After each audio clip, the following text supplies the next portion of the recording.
Perkenalkan, saya Lena Kusuma, mahasiswi jurusan Arsitektur dari Universitas Mula Warman. Jadi pada video kali ini saya akan membahas mengenai arsitektur lagi. Namun pembahasan kali ini sedikit berbeda dari video sebelumnya. Kalau dalam video sebelumnya saya membahas mengenai pengertian arsitektur, kali ini saya akan membahas mengenai profesi arsitek, penelitian dalam arsitektur, serta penerapan arsitektur di Indonesia. Kita mulai yuk! Pernah nggak sih ketika kalian melihat suatu bangunan saat sedang jalan-jalan kalian jadi bertanya-tanya, kira-kira bagaimana bisa bangunan itu dibuat dengan bentuk yang tidak pernah terpikirkan sebelumnya? Bagaimana bisa bangunan itu dibuat dengan kokoh namun tetap memiliki keunikan serta kenyamanannya? Bagaimana awal mula desain bangunan itu bisa tercipta dan siapa sih yang mendesain bangunan tersebut? Jawabannya, semua itu didesain oleh seorang arsitek. Kemudian muncul deh pertanyaan, siapa itu arsitek?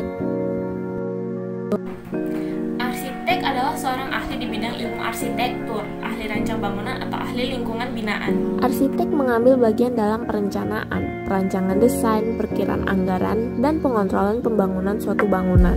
Pekerjaan ini memerlukan kemampuan mengkombinasi desain yang menarik dan fungsi bangunan yang sesuai dengan tujuan serta aplikasi.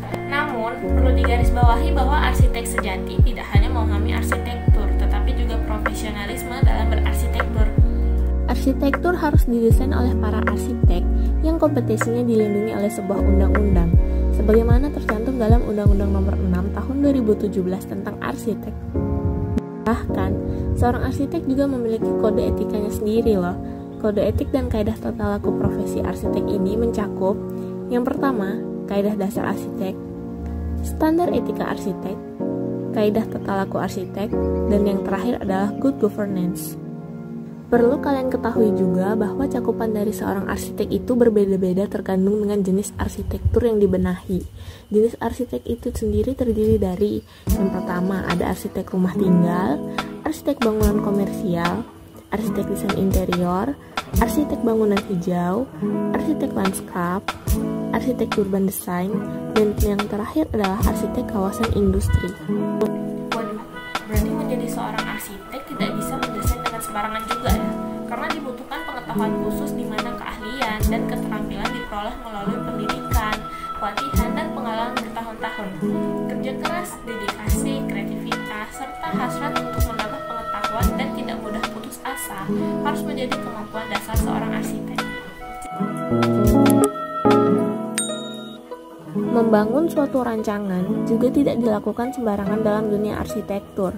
Seorang arsitek juga memerlukan penelitian lebih lanjut secara sistematis dalam merancang suatu ide.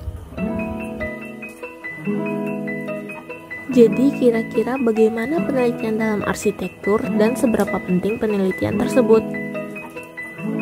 Penelitian merupakan suatu kegiatan penyelidikan, pemeriksaan, atau eksperimen yang dilakukan dengan tujuan untuk menemukan atau menafsirkan fakta maupun merevisi teori yang ada. Penelitian dalam praktik arsitektur ini memegang peran yang cukup penting, terutama berkaitan dengan desain-desain arsitektur agar didapati struktur desain yang kuat, tahan lama, dan sesuai dengan kebutuhan masyarakat. Penelitian ini dilakukan dengan memperhatikan pengelompokan berdasarkan sifat dan cakupan, teknik analisis, serta metode agar semuanya akurat. Perlu diperhatikan juga bahwa penelitian dan perancangan merupakan hal yang jauh berbeda dalam dunia arsitektur. Penelitian dikerjakan untuk mendapatkan pengetahuan baru tentang persoalan tertentu yang spesifik, sedangkan perancangan dikerjakan untuk mendapatkan perwujudan karya arsitektur dalam berbagai skala seperti bangunan, lanskap, kota, serta kawasan. Jadi sampai sini kita bisa tahu nih bagaimana cara kerja seorang arsitek dalam mengeluarkan idenya, di mana ide tersebut tidak dilakukan secara sembarangan, tetapi juga dilakukan dengan melalui tahapan penelitian yang akurat.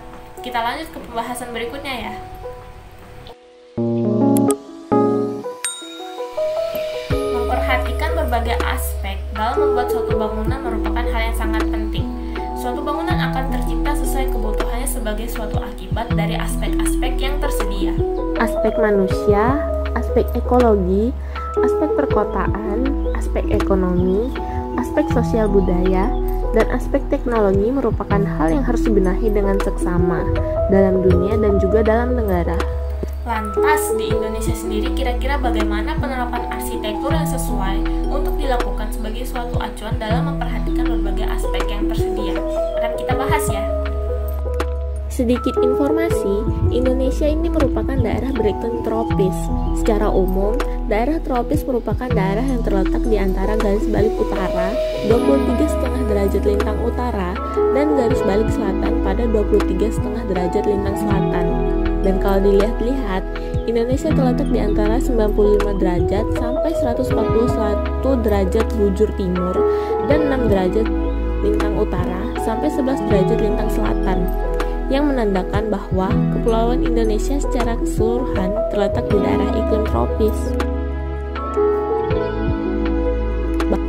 Daerah Indonesia tentunya menerapkan jenis arsitektur khusus tersendiri untuk menyesuaikan dengan kondisi lingkungannya. Salah satu jenis arsitektur ini yaitu arsitektur tropis.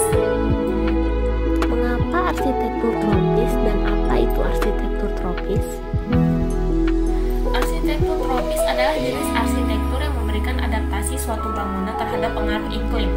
Dalam hal ini, aspek iklim dalam perancangan arsitektur tropis merupakan hal utama yang perlu diperhatikan. Namun faktor lanskap, orientasi matahari, kondisi lingkungan, dan material bangunan juga merupakan suatu acuan yang digunakan. Setelah mengetahui apa saja yang perlu diperhatikan dalam arsitektur tropis, kita bisa melihat pada bangunan-bangunan di daerah Indonesia yang sebenarnya memiliki karakteristik dari arsitektur tropis itu sendiri. Adapun karakteristik dari arsitektur tropis dapat dilihat sebagai berikut.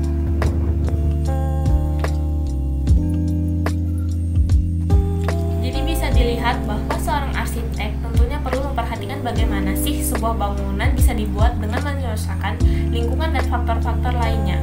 Dan hal ini bisa dilakukan dengan sebuah penelitian arsitektur, di mana contoh dari kedua hal ini bisa dilihat pada daerah Indonesia yang menerapkan arsitektur tropis untuk menyesuaikan dengan daerah Indonesia itu sendiri. Sampai di sini video yang dapat saya sampaikan. Semoga video ini bisa bermanfaat dan menambah wawasan kalian mengenai arsitektur. Terima kasih telah menonton dan sampai ketemu lagi di video lainnya.